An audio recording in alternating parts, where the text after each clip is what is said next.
প্রথম পর্যালোচনা বৈঠকেই আজকে প্রায় আমরা ৭০ কোটি টাকার নতুন স্কিমের উদ্বোধন করেছি, মানে ভিত্তিপ্রস্তর স্থাপন বা শিলান্যাস, এবং প্রায় ৭৫ কোটি টাকা কমপ্লিটেড কিছু রাস্তা ছিল, সেগুলোও আমরা আজকে উদ্বোধন করেছি। আমাদের নির্বাচনের ফল বেরিয়েছে ৪ তারিখ। ৪ তারিখ থেকে সেভাবে দেখতে গেলে ২ মাস অতিক্রান্ত, প্রায় ৮ সপ্তাহ হয়েছে এবং ৬০ দিন। এই ৬০-৬৫ দিনের মধ্যে আমরা প্রায় ৭০ কোটি টাকার কাজের শিলান্যাস করলাম এবং প্রায় ৭৫ কোটি টাকা কমপ্লিটেড ওয়ার্কের উদ্বোধন করলাম, মানে প্রায় ১৪৫ কোটি টাকার কাজ। অ্যাভারেজ করলে দেখবেন দিনে প্রায় ২.৫ কোটি টাকা। এই কারণেই আমরা ডায়মন্ড হারবারকে এই জায়গায় নিয়ে যেতে পেরেছি, যেখানে প্রায় ১০ বছরে ৫,৫৮০ কোটি টাকার কাজ, যেটা আমি বারে বারে বলেছি। এবং আমি এলাকার প্রত্যেককে, যারা ভোট দিয়ে আমাকে নির্বাচিত করেছে বা ভোটাধিকার প্রয়োগ করেছে, আমার বিপক্ষেও যারা ভোট দিয়েছে, আমি সকলকে ধন্যবাদ জানাবো এবং আমি প্রত্যেকের জন্য কাজ করতে আগামী যতদিন সাংসদ আছি ততদিন বদ্ধপরিকর,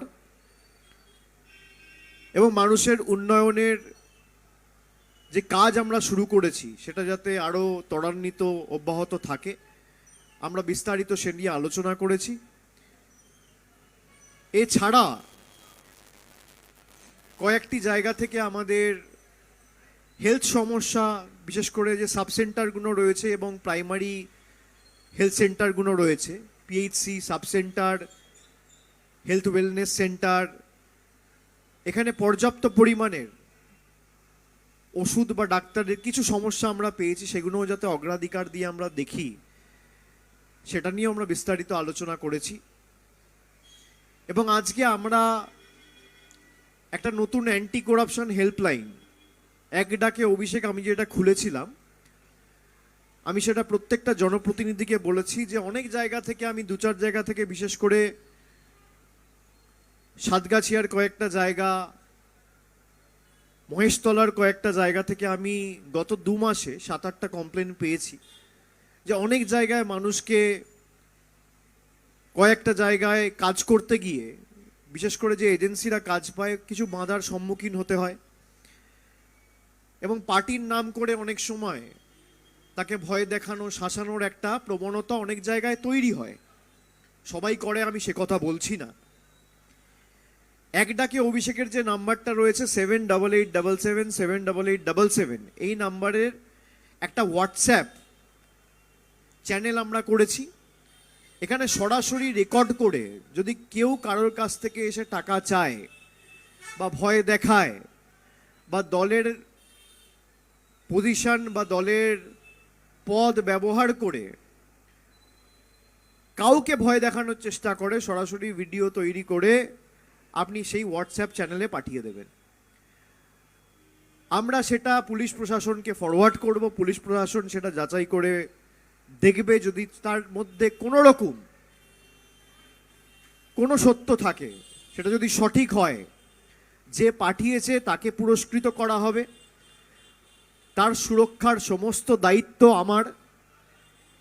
এবং পুলিশকে বলা হয়েছে তার মধ্যে যদি কোনো রকম কোনোভাবে সেটা দেখা যায় যে সেই ইনফরমেশনটা সঠিক বা কারেক্ট, তার বিরুদ্ধে দরকার হলে সুমোটো কগনিজেন্স নিয়ে ব্যবস্থা নেওয়ার কাজও পুলিশ প্রশাসন করবে। তো সেই নাম্বারই একটা হোয়াটসঅ্যাপ চ্যানেল খোলা হয়েছে, যেখানে সরাসরি আপনারা ছবি তুলে বা ভিডিও রেকর্ড করে সেই চ্যানেলে পাঠিয়ে দিতে পারবেন। এটা একটা আমরা সিদ্ধান্ত আজকে নিয়েছি, আপনাদের সেটাও জানানোর ছিল। এছাড়া বাকি যে কাজগুলো চলছে, ওল্ড এজ পেনশন আপনারা জানেন, আমরা ঘোষণা করেছিলাম গত বছর প্রায় ৭৫,০০০ নতুন লোকেদের আমরা, বিশেষ করে যাদের ৬০-এর ঊর্ধ্বে বয়স, সেই সমস্ত প্রবীণ নাগরিকদের আমরা ওল্ড এজ পেনশনের ব্যবস্থা করে দিয়েছিলাম। এবং দুর্গাপুজো নিয়ে আমি আগের বছর একটা ঘোষণা করেছিলাম যে আপনারা আমার মিটিং মিছিল যখনই কোনো কর্মসূচি হয় আপনারা সকলে থাকেন, আপনারা শুনেছেন যে আমি আগেরবার বলেছিলাম যে যখন দুর্গাপুজোয় আমরা বস্ত্র মানুষকে উপহার দিই এবং মানুষের জন্য সেই বস্ত্রগুলো আমরা বিভিন্ন জায়গায় বিভিন্ন ব্লকে পাঠাই, অনেক সময় সেগুলো দিতে গিয়ে একটা বিশৃঙ্খল পরিবেশ তৈরি হয়। কোথাও হয়তো 5,000 শাড়ি দেওয়ার কথা, সেখানে ভিড় এত হয়ে গেছে যে 5,000-এর শাড়ি নেওয়ার কথা যার, তারা তো এসছেই, সেখানে আরও অ্যাডিশনাল প্রায় 10-15,000 লোক চলে এসছে। আমরা সে কারণে সিদ্ধান্ত নিয়েছিলাম যে বস্ত্র বিতরণ অনুষ্ঠান আমরা 2024 থেকে আর করব না। বাড়িতে বাড়িতে গিয়ে আমাদের প্রতিনিধিরা বস্ত্র দিয়ে আসবে, যাতে সত্যিই কাপড়ের প্রয়োজন, পুজোয় নতুন কাপড় পরবে, বা কারোর একটা গেঞ্জির প্রয়োজন, কারোর একটা নতুন জামার প্রয়োজন, কারোর একটা নতুন শাড়ির প্রয়োজন, আমাদের কর্মীরা গিয়ে তাদের বাড়িতে তাদের হাতে দুর্গাপুজোর আগে, পুজোর প্রাক্কালে সেই উপহার তুলে দিয়ে আসবে। সেই সিদ্ধান্তটাও আমরা নিয়েছি। বিশেষ করে জলের যে প্রকল্পগুলো চলছে, দুটো বড় জলের প্রজেক্ট চলছে, একটা ফলতা মথুরাপুর, যেখানে প্রায় 3টে ব্লক কভার হবে এবং প্রায় 5.5 লক্ষ মানুষ উপকৃত হবে। সেই কাজটার ডেডলাইন আমরা রেখেছি এবছরের ডিসেম্বর মাস, যেটা আমি নির্বাচনের আগেও কথা দিয়ে এসেছিলাম যে এবছরের শেষের আগে আমরা এই কাজটা সম্পূর্ণ করব। এবং বাড়ি বাড়ি এই এফএইচটিসি কানেকশনগুলো অনেক জায়গায় হয়ে গেছে, কিছু অ্যাডিশনাল রিকোয়েস্ট এসছে, সেটাও প্রশাসনের তরফ থেকে যাতে অগ্রাধিকার দিয়ে দেখা হয় এবং যত দ্রুত সম্ভব সেটা ফেসিলিটেট করা হয়, সেটাও আজকে বিস্তারিত আমরা আলোচনা করেছি।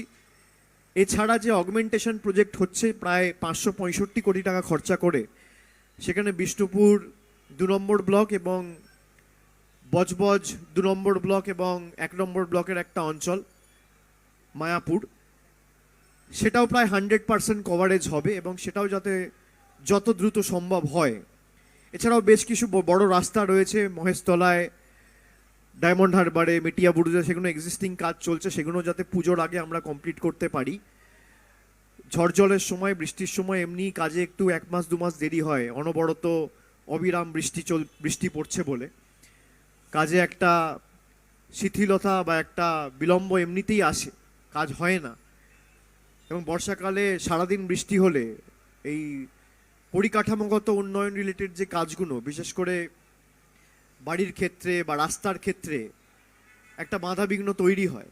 তো এই রাস্তাগুলো, যে কাজগুলো হচ্ছে যাতে তাড়াতাড়ি হয়, সেটা নিয়েও আমরা আলোচনা করেছি এবং আশা করি যে এগুলো সবই এই বছরের শেষের আগে আমরা সম্পূর্ণ করতে পারবো।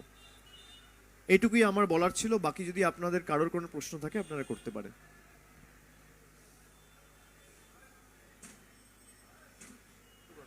এই যে পুরস্কৃত করা হবে, এই টাকার অ্যামাউন্টটা কি 50,000 বা সেটা আমি বললাম, এটা যেহেতু দলের সিদ্ধান্ত, এটা প্রশাসনিক মিটিং বলে আমরা আলোচনা করিনি। এটা 50,000 হবে না, 25,000 হবে না, 30,000 হবে না, 1 লাখ হবে, আমরা 2-4 দিনের মধ্যে সিদ্ধান্ত নিয়ে আপনাদের জানাবো। কিন্তু পুরস্কৃত করা হবে এবং পুরস্কৃত থেকেও বড় খবর, অনেকে ভয় পায় বলতে যে আমার নাম বা আইডেন্টিটি যদি ডিসক্লোজ হয়ে যায় তাহলে আমার সুরক্ষা নিয়ে সমস্যা হবে। তার সুরক্ষার দায়িত্ব আমাদের, কারোর কোনো অসুবিধা হবে না। প্রশাসন দরকার হলে তাকে সুরক্ষা দেবে, আমরা নিজেরা তাকে সুরক্ষা দেবো। কিন্তু অনেকে আছে যে আমি যদি ডিসক্লোজ করি, আমার আইডেন্টিটিটা যদি কোনোভাবে গুপ্ত থাকে, আমরা সেটাও করব। সে যদি চায় যে তার আইডেন্টিটি রিভিল না হোক, তার আইডেন্টিটি জনসমক্ষে আসবে না। কিন্তু সঠিক ইনফরমেশনটা যদি আমাদের কাছে এসে পৌঁছায় এবং সেটা ঠিক প্রমাণ হয় তদন্তের পরে, অনেকে একটা হুট করে রেকর্ড করে পাঠিয়ে দিল, সেটা দেখা গেল ভুল, ঠিক না, এমনি মজা করে পাঠিয়ে দিল কাউকে একটা ফাঁসাতে গিয়ে, সেক্ষেত্রে কিন্তু তার বিরুদ্ধে ব্যবস্থা হবে। আর যদি কেউ সত্যি দেখে যে হ্যাঁ একটা লোক এসে আমাকে ভয় দেখাচ্ছে বা আমার একটা পাড়ায় রাস্তা তৈরি হচ্ছে, সেটাতে এমনিতেই হয়তো বর্ষাকালে 1 মাস 1.5 মাস দেরি হয়, আরও ভয় দেখিয়ে কাজটা 2 মাসের জায়গায় 6 মাস করছে বা কাজটা আটকে দিচ্ছে, তার বিরুদ্ধে সঙ্গে সঙ্গে ব্যবস্থা প্রশাসন নেবে। আমরা এই কারণেই করেছি, এটাই ডায়মন্ড হারবার মডেল। এবং ভিডিও করে আপনি সরাসরি ওই এক ডাকে অভিষেকের যে নাম্বারটা রয়েছে সেটাই পাঠিয়ে দিলে সঙ্গে সঙ্গে আমরা দেখব। বলছি, আরজি করে একটা মর্মান্তিক ঘটনা ঘটেছে, হাসপাতালের ভেতরেই একজন মহিলা চিকিৎসক তিনি ধর্ষিত হয়েছেন, মার্ডার করা হয়েছে, একজন সিভিল ভলেন্টিয়ার অ্যারেস্ট হয়েছে। হাসপাতালের ভেতরে এরকম পরিস্থিতি, সিভিল ভলেন্টিয়ার অ্যারেস্ট হচ্ছেন, কি বলবেন? না, প্রথমত যে ঘটনাটা ঘটেছে অত্যন্ত নরকীয় আমি বলবো, মর্মান্তিক। এবং মুখ্যমন্ত্রী, রাজ্য সরকারের যে অবস্থান সেটা ইতিমধ্যেই স্পষ্ট করে বলেছেন, এবং 24 ঘন্টার মধ্যে যিনি মূল অভিযুক্ত তিনি গ্রেফতার হয়েছে, এটাও আপনারা সকলে দেখেছেন। এখন আমাদের দেশের আইন এমন যে আমরা অনেকে চাইলেও কিছু করতে পারি না, আমাদের আইন হাত বেঁধে রেখেছে। এই সমস্ত ঘটনা যারা ঘটায় তাদের সমাজে থাকার অধিকার নেই, কিন্তু দেশের আইন এমন আপনি কিছু করতে পারবেন না। ট্রায়াল হবে, দোষী সাব্যস্ত হবে, তারপর আইদার তার ফাঁসি হবে, নইলে যাবজ্জীবন কারাদণ্ড হবে, নইলে অন্য কোনো বিচার ব্যবস্থা তার বিরুদ্ধে যা ব্যবস্থা ঘোষণা করবে তাই হবে। কিন্তু আজকে যারা এই ঘটনাটা ঘটিয়েছে, সে পুলিশ না ইঞ্জিনিয়ার, না খেলোয়াড়, না রাঁধুনি, না আর্কিটেক্ট, না শ্রমিক, না কৃষক। একটা ধর্ষকের তো কোনো জাত হয় না, সে ধর্ষক। একটা খুনির তো কোনো আইডেন্টিটি হয় না, সে খুনি। সে তো খুন করেছে। যে ধর্ষণ করেছে সে পুলিশ না ডাক্তার, না আর্কিটেক্ট, না শ্রমিক, না কৃষক।